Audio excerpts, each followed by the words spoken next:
Namaskara and a very warm welcome to today's Facebook Live session from the CAGR Crore community.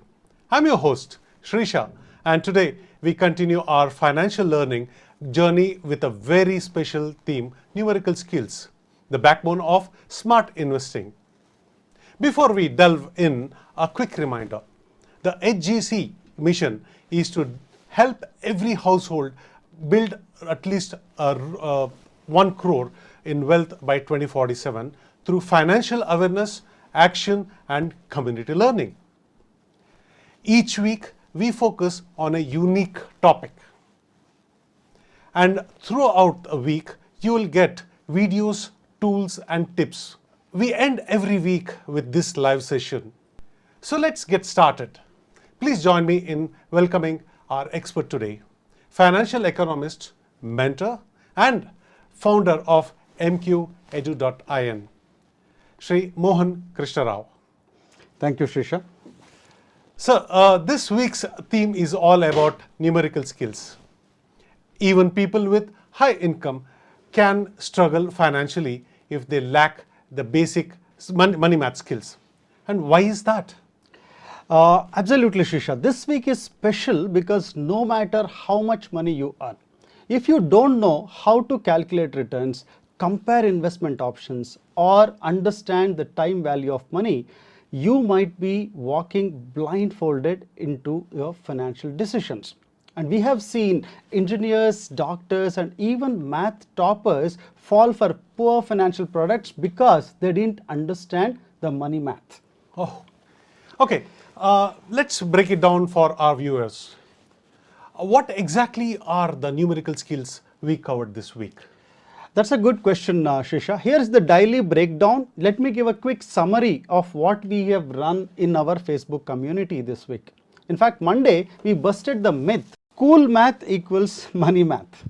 We taught that how to understand the net return, comparison logic and inflation adjusted. So thinking is the key. So Thursday, we explained why 1 lakh profit may look big, but could actually be a loss when you compare it in percentage terms compared to FD returns. And Wednesday, we taught about the 5 formulas, that is the future value, the FV, how to calculate the present value of a future money, how to calculate the rate percentage on an investment, and how to calculate the PMT, that is installment value, and also the XIRR, how to calculate return over different investments at different period of time.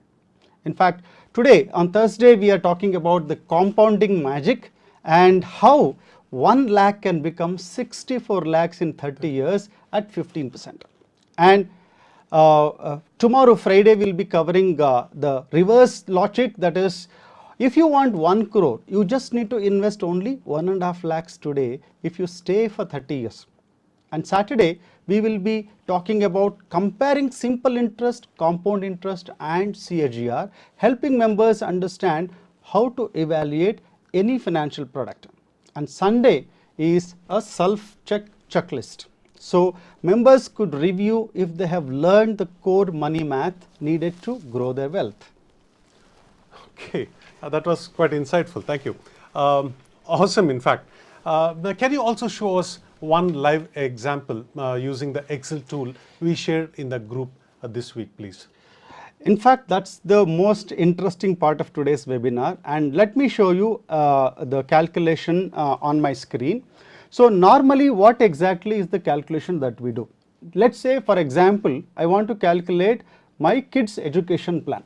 Now, if you want to know how much money you need for your kids' education, let's say today an engineering degree costs 10 lakhs.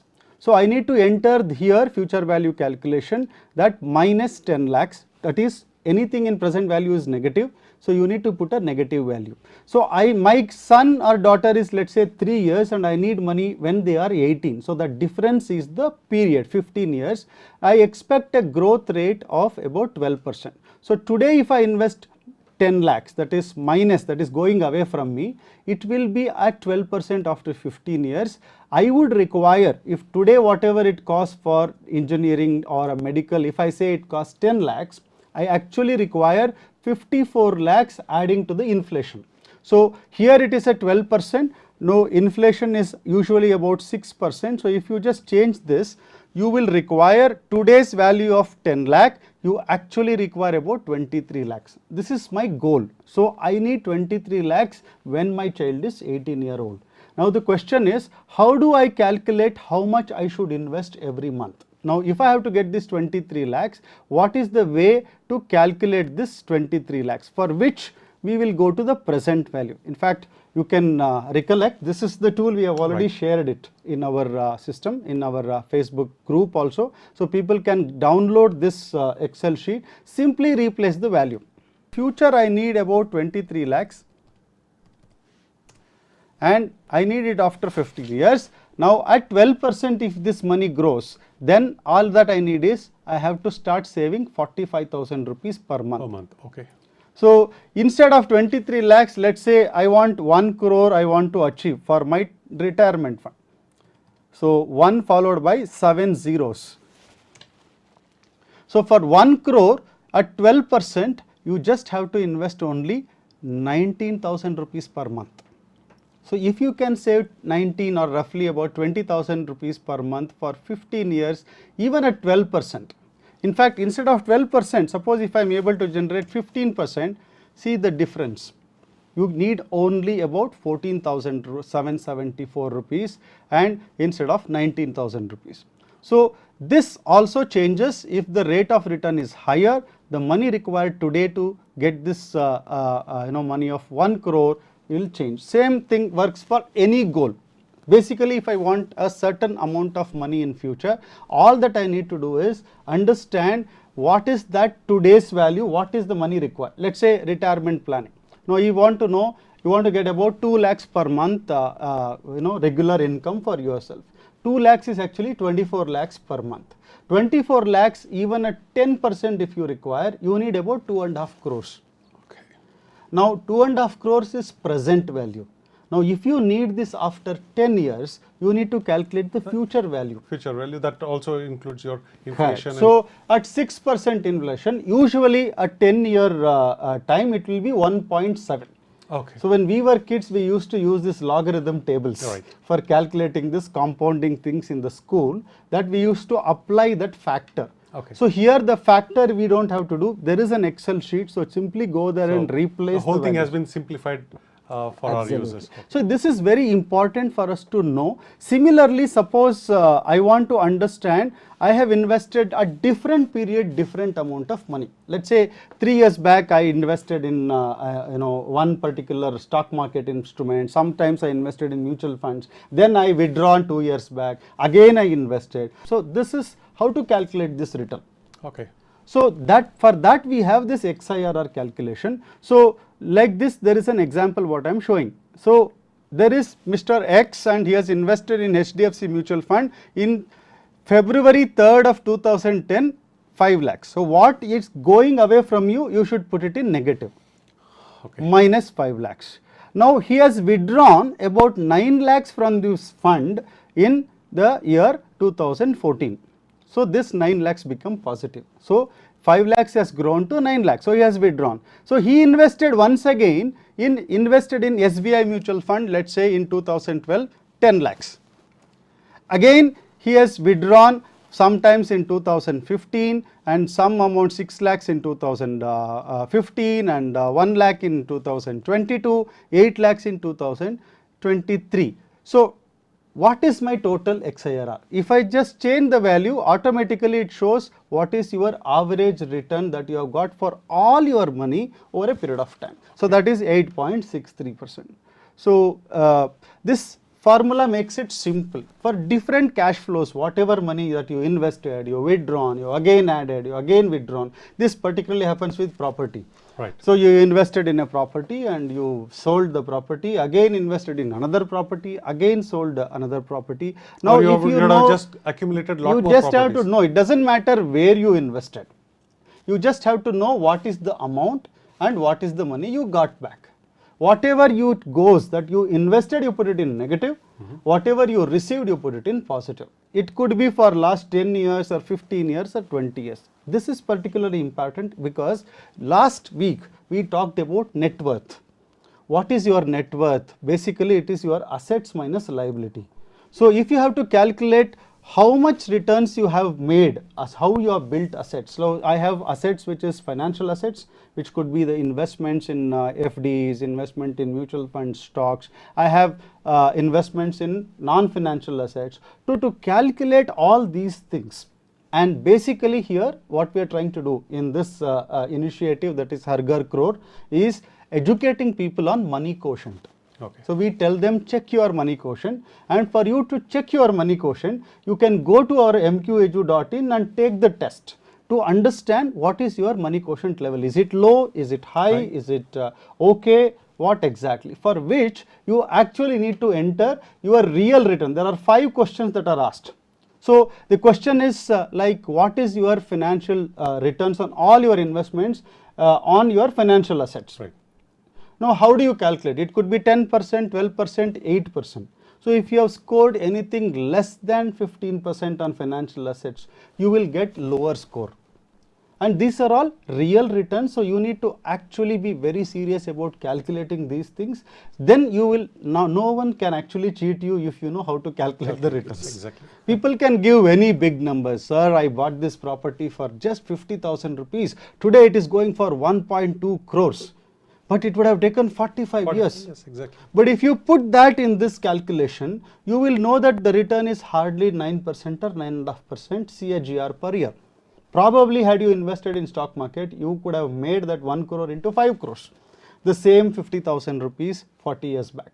So what we are trying to say is, don't get fooled by the big numbers. It's very important to use the tool and calculate the exact kind of returns, so that no one can fool you around and you don't get bogged down by big numbers. Somebody says, sir, this is an insurance policy, put 1 lakh rupees for 5 lakhs, after 20 years it will become 50 lakhs or 40 lakhs. Yes. So how to know whether it is a good one or bad one? You just have to calculate what is the CAGR and what is your cash flow, how much you are giving, what you are getting at what time. So it will instantly, this tool will tell you whether to go for it or not to go for it. So it's more imperative for every individual in today's day and age to be financially educated. So that is what, in brief, that is what I gather from what you mentioned. So here's to more of financial education, and it is more of empowerment, I would put it that way. Thank you so much for the insights that you gave. And there are a few questions. Now let's move on to the Q&A session, right? We have a few questions in diverse asset classes, the first of which is stock market, right? And here's the first one, how often should I check my stock portfolio? And I just wanted, many people have this. Yeah, it's in fact a very interesting thing and a good question that you have asked. Somebody has asked this question, thanks to them. In fact, stock portfolio, if you have, ideally if you are a long-term investor, you should check just once in a month. Okay. So daily checking can lead to emotional decisions. Absolutely. So today market is down, tomorrow market is up, today it is down by whatever percent. So it will give you a lot of emotional disturbances. So if you are either way long term, I'm a classic example for that. So I can relate to what so you should only look at once in a month, because anyway you are not going to touch that money for next 3-5 years if you have come to stock market. But if you have come to stock market to see money in 1 week or 1 month, then it's a wrong asset. We can move on to the next question. Okay, this next one on the same asset class, that is stock market. Should beginners use SIPs or a lump sum for index investing? What we recommend is SIPs, and because SIPs average costs over a period of time and it reduces the risk from market timing. So suppose if you invest 3 lakhs or 5 lakhs in an ETF, Nifty ETF, and today market is at the highest, the next change is actually a fall. Okay. So markets have the uptrend, downtrend, or the sideline markets. So if you have invested in the peak, the next change is fall. It is okay if you don't bother about the short term, but usually the new beginners, they will have the tendency to, like the last question you asked, they want to check every day what happened. So it is better you put it in monthly, smaller installments over a period of time. Awesome, thank you. Here's the next one. Ideally, like, how many stocks should I own to diversify? We talk about safety in terms of investing. So what is the ideal number of stocks that I need to That's have? a fantastic question. Thanks for the member who asked this. In fact, lot of people have not one demat account, 3-4 demat accounts. In each demat account, what we have seen when they come to us for analysis, they are holding not less than 30, 40, 50 stocks. That's a lot. In fact, one classical example, the highest that I have seen and all records broken were one of the CA from Mumbai. He was holding 350 stocks for a value of just 8 lakhs. And it would run into something like 15 pages on a statement. So what is the ideal number of stocks? Ideally, what we recommend is 12 to 15 quality stocks across the sectors can provide basic diversification. Anything more than that is actually a difficult thing for you to follow. In fact, for the same reason what we have done, we introduce you to a tool called rupeerakshak.com. There's a platform where they have made already ready-made stock baskets. Suppose you want to invest in large cap or you want to invest in large cap mutual funds. Already these stocks are selected at 10, 15 stocks or 20 stocks, so that if you are a beginner, you should just go and buy those baskets and hold it for a long time to see how it works. So you should never have more than 15, 20 stocks in a portfolio. Okay, that's quite insightful. We have a question on insurance. Are pre-existing diseases covered in health insurance? It also depends on from where you are buying. If the insurance is from an employer, if it is coming from a company, since usually you will have, there are larger companies have 10,000 employees, 20,000 employees, pre-existing diseases are covered. But if you are buying as an individual, then there will be a restriction for the first 2 years or 4 years depending on which company and which policy. So you should be mindful of the fact that if you already have a pre-existing disease, then you have to really see the policy, what is the waiting period. They will mention very clearly. So only after 2 years, all other diseases will be covered for the claim. Only the disease which you already have, maybe diabetes or blood pressure, it will also get covered only from the 3rd year. So that's why you should buy health insurance policy much in advance. That was, I'm sure that would be very, very helpful and insightful for our viewers here. And the next one would be on property, right? What is, many people, we see advertisements and they say like carpet area, built up area and stuff like that.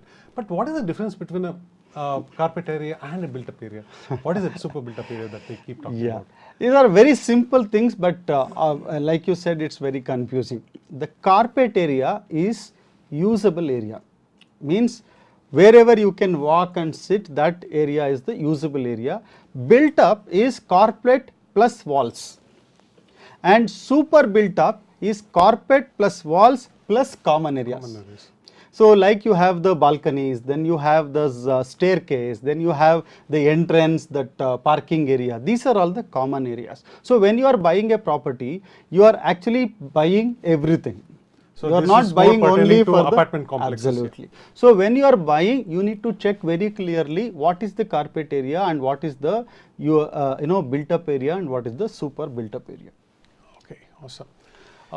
Next one, can NRIs buy agricultural land? Okay. Currently, no. NRIs cannot buy agricultural land, commercial, they can only buy residential commercial properties in India, but not agricultural land. And how to find a market value of a property? Now, how do we normally go, how do we go about trying to assess property? Yeah, that's a very good question. In fact, a lot of people who own the property, they always think that my property has the highest value. Means if I am in Jayanagar, I will consider, okay, it would be at least 30,000 per square feet, 40,000 rupees per square feet in Bangalore. And some places people think I bought it as, whatever 8,000. After 1 year, they will calculate it is at 12,000. But what is the right fair value? What is the market price that one can look at? For that, what is very important is use the government guidance value. It is available on the all the registration offices ka website. So you should know what is the guidance value. That is the government value. Then there is something called market value. because you don't get exactly whatever is the guidance value, somebody is willing to pay more than that. For that you can also look at there are registered valuers. Okay. In fact, lot of banks, when they give loan to you, these valuers come and first check the value of the property, and then they give this the information to the bank, and then bank will decide how much loan to give it to you on that particular property. Similarly, these registered valuers are available. You can Google it, you can call them, and they will do all the evaluation and tell you what is the market value of your property, and they will give you a certificate also. Okay. Because when they give certificate, you can use that to negotiate with the buyer. Okay, my understanding was that it's a trend. Like, you ask someone, and that is what the prevailing rate for that particular property. Okay, next one. Do I need a lawyer to buy a property? That's a very good question. In fact, we highly recommend please have a lawyer, because they help verify the title deed. First thing before you buy a property is it has to be a clear title. There should be no ambiguities about who is the owner, and that has to be verified, and legal issues if anything is there, and also there has to be proper drafting. So lot of people, there are many properties, the drafts are wrong. What is written is different, what is measured is also different. So when you actually go and measure, you will come to know, because lot of things are, there are sites and plots, and some things are constructed and you don't know exactly. Sometimes it is not a straight line. Somebody constructs 1 feet inside your site also, which you are intending to buy. So it is very important to have a proper legal person and lawyer, a qualified lawyer, who will do title deed, who will check the legal issues, and also do proper draft agreements. Okay. Oh, awesome. That was pretty good. And now tax related questions, we have a couple of them. What if I don't file my ITR on time? What happens? That's the tax season now we are getting into. At the end of July. That's very valid question. And ideally, people who have income, where they have got some kind of a TDS, or if somebody is a consultant, because everybody needs to file a tax if he is a salaried person, and it is everywhere there is an income. Even if you have income from consultation and other things, and you have some amount deducted in your account and it is lying in your TDS account, it is important that everyone should file ITR, even if it is nil return. So even if you don't need to pay anything, there are deductions that are already happened from your consulting fees. So if you are working with maybe as a lecturer, as a part-time lecturer, or as any consulting work if you are doing, they would have deducted that 10% money TDS and paid, and it will be appearing in your AIS information form. It will be there with them. So even they know that there is a TDS deducted and you are not filing it. One is you will not get back that money, whatever money is deducted, because you are not liable to pay tax as of this year up to 12 lakhs. The last financial year, previous slabs are applicable. This financial year, going from now onward, that is from this April to next March, if you are filing. So it is important that you know and file it, and don't miss ITR, because there is a penalty of up to 10,000 plus 10,000 rupees, there is a penalty, and then you also, there is a loss of refund, that whatever, if there is a refund possible for you, because you are not liable to pay tax but they have already deducted, so that you can get back that money. And in case if you have made some stock market investments and your losses are there, so if you file, even if you have losses, you should file. So it's basically a loss of privilege. If you don't know. So if you have made capital losses, maybe you have invested in stock market in the peak and it came down and you have a capital loss. So if you file, then you can next year when you make capital gain, that is if you make a profit from stock investment, you can adjust this against the capital loss. So for which reason it is very important for you to file, even if you have a profit or you have a loss, whether you have TDS, it is very important to file, and if you don't file, there is a penalty. Okay, so a lot more insights there with regard to September 30th is when the last day this year, if I'm not wrong. Okay, next, is a life insurance premium covered under ATC? Absolutely. In fact, up to 1.5 lakhs, all the insurance premium, whatever you pay in a particular year, that is from April to March. For this year, you should have already paid, you should have the receipts for the previous year. So, anything that you have paid from last April to this March 2025, you need to have those receipts up to 1.5 lakhs. Again, there are two formats. So, in the first type where you can claim deductions and using this ATC, nowadays there is also another tax slab for not claiming the deduction. Okay. So, yes, for this question, insurance premiums are covered under ATC, but not beyond 1 point, and it's not just 1.5 lakhs is overall limit. If you have 50,000 insurance premium, another 60,000 rupees PF, another 50,000 FD for 5 years, you have already crossed 1.5 lakhs. So, ideally if you are buying insurance for saving taxes, so you should know that your overall limit is not crossing. Okay. Beyond that, how much ever you buy, it's of no use. Okay. Some more knowledge for our viewers here. Okay, then coming to the next one. Do NRIs get a tax relief for the tax paid abroad?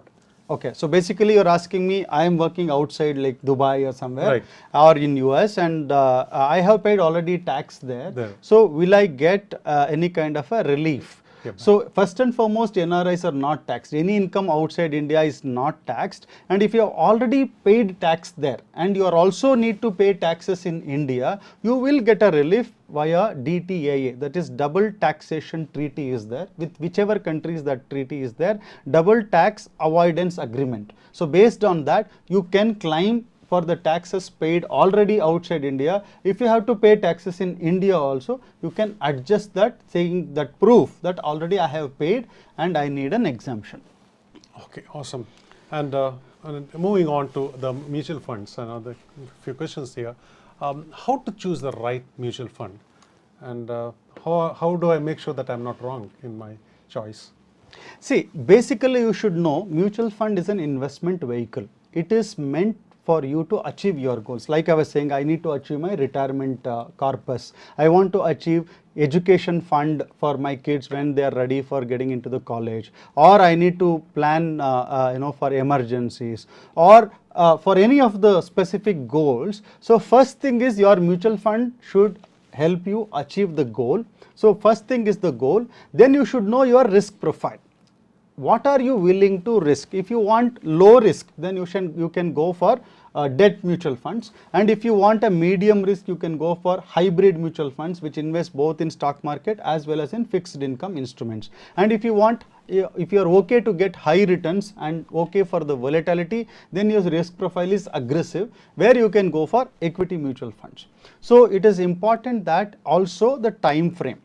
So how long you need, when you need the money. If it is more than 5 years, 10 years, you can actually buy equity mutual funds. So you need to look at the past returns, expense ratio and the fund manager before choosing a particular scheme. You need to see what has been the size of the fund and what is the expense ratio is very important, and the past return and the track record of the fund house as well as the fund manager.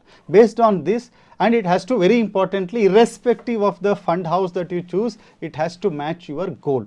You don't simply invest in mutual fund because everybody is investing, let me also put some 5,000. That's not the way to invest. I need to know I need this much. That's what I explained in the calculation initially. I need 50 lakhs for this particular purpose, for which I need to do this 10 or 12,000 rupees for 15 years. Right. So I will never touch that money because I want this to grow to that 50 lakhs. So the goal is very, very important.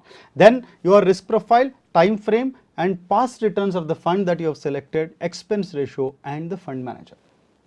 Awesome. Thank you so much. And here's the next one. Which is better, active or passive funds? Okay. So basically, let me also tell you what is active funds and what is passive funds. Active funds let's say we have a large cap mutual fund which invests in big companies like Infosys or Asian Paints, kind of, where the size market capital is very huge. Now what happens is Nifty has 50 stocks, Nifty 50 all are large caps. Now out of that large cap, the fund manager will actively select 15 or 20 stocks and he will keep changing depending on the growth and other expectations. That is called actively managed.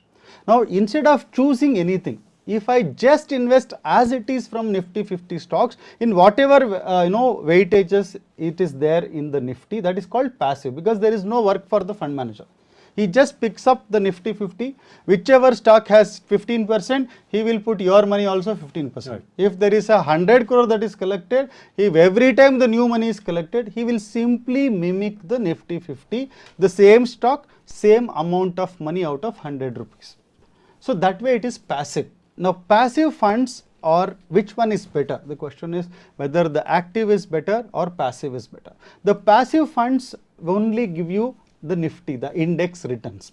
It won't give you more than that. So if you are aggressive, you want higher returns, then you should go for actively managed funds. But again, there will be volatility higher than the index. All index funds or ETFs, what we call exchange traded funds, they're all passive funds. And if you are a beginner, you should go with the ETF. And if you are a seasoned guy, you understand the risk return and the volatility in the markets, then you can go for active funds. Awesome. Okay, when we come across when signing documents, or when they, not physically, but when we read about certain documents related to mutual funds, we come across this entry loads or exit loads. What are these? Entry load is basically, it used to be there earlier. Now almost all schemes there is no entry load. So it is just that this was the money that is paid as a sales or establishment cost. There's a more of a selling cost. Now today it is not there. But exit load is there in especially some of the equity schemes. So if you close before 1 year, there will be a 0.5% of the fund value is deducted. Let's say you have put 1 lakh or whatever over a period of time, and 3 lakhs has become 4 lakhs. When you exit, you don't get entire 4 lakhs, you will get 1%, 4,000 is deducted, you get 3,96,000 within 1 year. After 1 year or 2 years, in general, there will be no exit load. This is just to make sure people don't withdraw just like that. Okay. So that there is a long term, because mutual funds are meant for long term, so that discipline is induced. It's not to make money for mutual funds or for their profits. It is more to set the discipline. Okay. So how often should I review my mutual fund investments? Is there a thumb rule that I should follow? Basically, like last question came in for stock portfolio, how often should I review my portfolio? I said once in a month. Similarly, for mutual funds, it's not once in a month, once in 6 months, once in a year, you can look at, unless there are major changes in the economy. Right. For some reasons, and market economic changes can occur, and such times you can look at it if you have to make any changes. Otherwise, ideally once in 6 months or once in a year. Okay, we are through with the questions that we had received for this week, and thanks a lot for the insights. And I'm sure it would be very knowledgeable for also people, our viewers here. Thanks again. We'll meet again next week. And the next week's theme for everyone who are watching and for our viewers here: retire smart, plan today, live free tomorrow. We'll talk about your PF, pension, NPS, annuities, and how to plan for a stress-free retirement, even if you start late. So stay tuned, take the MQ test on mqedu.in, and don't forget to check out the free numerical skills course. It's still live. Until next time, track your returns, build your confidence, and grow your wealth. Namaskara and Jai Hind. Thank you. Thank you.